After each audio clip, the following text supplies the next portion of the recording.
May it be an evening star shines down upon you. May it be. Well, the last 2 years have been very, very difficult. I had a ruptured gallbladder, and when they opened me up to operate, I developed sepsis. I was on a ventilator for nearly 4 weeks. I had total organ failure. However, thanks to the wonderful medical staff at Wishaw General, I recovered from that. It took a while though. It took me a long time. And then I got out of hospital. I think it was about another month in hospital. And when I got out, I did really well, but I was attending the hospital every week. But it soon became clear that my liver wasn't going to recover from all this trauma. So they referred me to the transplant unit in Edinburgh. And after an assessment, they decided it was the best thing for me was to have a liver transplant. And the rest is history. I went in for my liver transplant in July this year. And the difference it's made to me has been absolutely wonderful.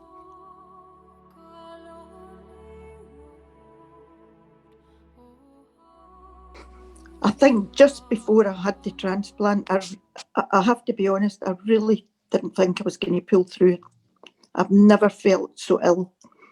I mean, I never ever said to Bobby how I felt, but I just thought, I'm not going to make it. And then when I got the phone call for the transplant, funnily enough, I can't say I was excited or, it was just like a calmness that came over me. And as I say, it was in the middle of the night and Bobby and I just didn't know what had happened to us. And even driving up to the Royal Infirmary in Edinburgh, it was just, it was a beautiful morning too. And, it was a lovely, peaceful journey. I went into the room that they took me to wait for the liver arriving. And that was quite a wait because I think the liver came from down south. And once it arrives, they've got to check it, absolutely thoroughly to make sure it was a complete match and that the liver was a healthy liver. As I say, it was just surreal. That's all I could say. I didn't feel at that point anxious or scared, or I just was quite calm.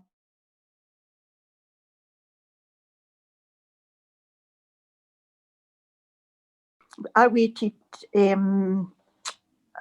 was it 7 months, 6 or 7 months for mine, and they just have to wait for a match.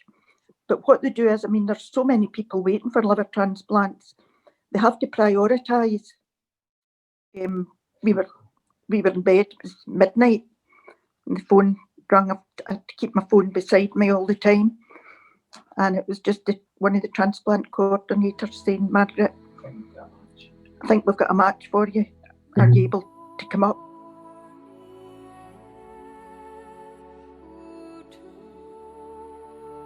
You're in intensive care. I was in intensive care again, and then into HDU, the high dependency unit.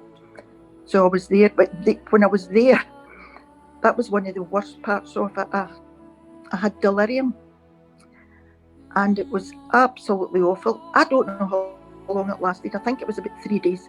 I was phoning Bobby at 3 o'clock in the morning, telling him to get up here. Part of the delirium was I actually was in Aggie McGowan's house. Now, I know where Aggie lives. I've never been in her house, but her house was converted into a clinic, a kind of hospital. This is in your imagination for This who? is For all in who my imagination, but I Yep. really thought I was there. Mhm. And I was trying to tell Aggie, you need to help me. I need to get out of here. And she just, you will when I fix you. You'll be out of here. It just was so unreal.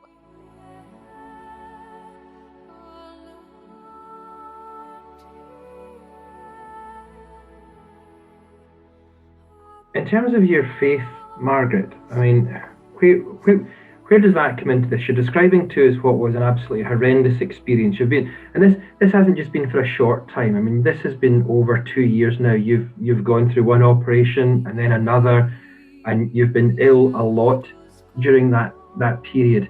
So, has your faith weakened? Has it strengthened? Have you questioned things? Where do you find yourself with your faith? I have never questioned things, and I would say my faith is stronger than it's ever been. I don't know how I would have got through this without God being with me. And I felt my faith getting stronger. I could feel God's presence.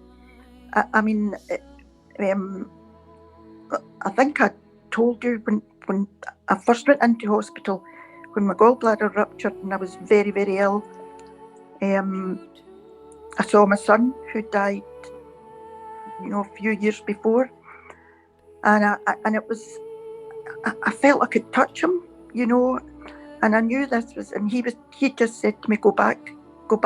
That's all I remember, and I knew that was God's way saying to me, we've got a lot of work for you to do, and I survived that. So I think that was why I wasn't worried as much about the liver transplant, because I knew God would be with me, and I really felt His presence throughout the whole thing. I prayed every day in hospital, and when I was feeling down, I prayed, and I did get a lift. I can't tell you how much He helped me get through this, and I don't think I would have got through it without Him beside me. And I'm so glad that I joined Motherwell South, and the fellowship and the love I felt from the congregation. I can't tell you how many people have contacted me and sent cards and gifts. Unbelievable. And that's something that I'll never forget.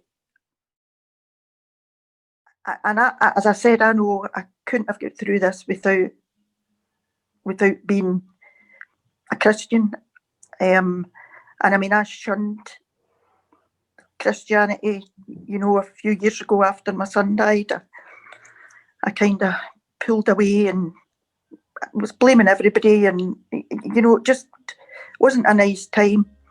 And then thankfully I realised, I need to get back and back to what I know would be helpful for me.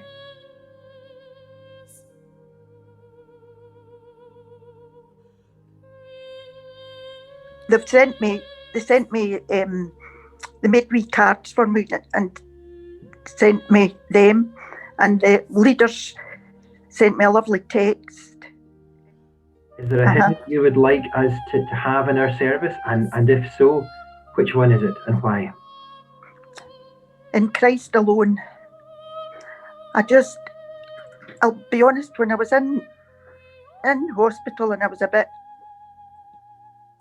mixed up, I was singing. I mean, I don't know the words, the whole hymn off by heart, but I was singing, the verses I knew, and every time I sang it, I just felt better. I didn't sing it out loud because I think I'd been told to shut up, but I sung it to myself, and it was. I just get a lot of comfort from that as well, and I think just knowing that God's there, and whatever happens in life and death, it doesn't scare me. you know, I just know that God's going to be there.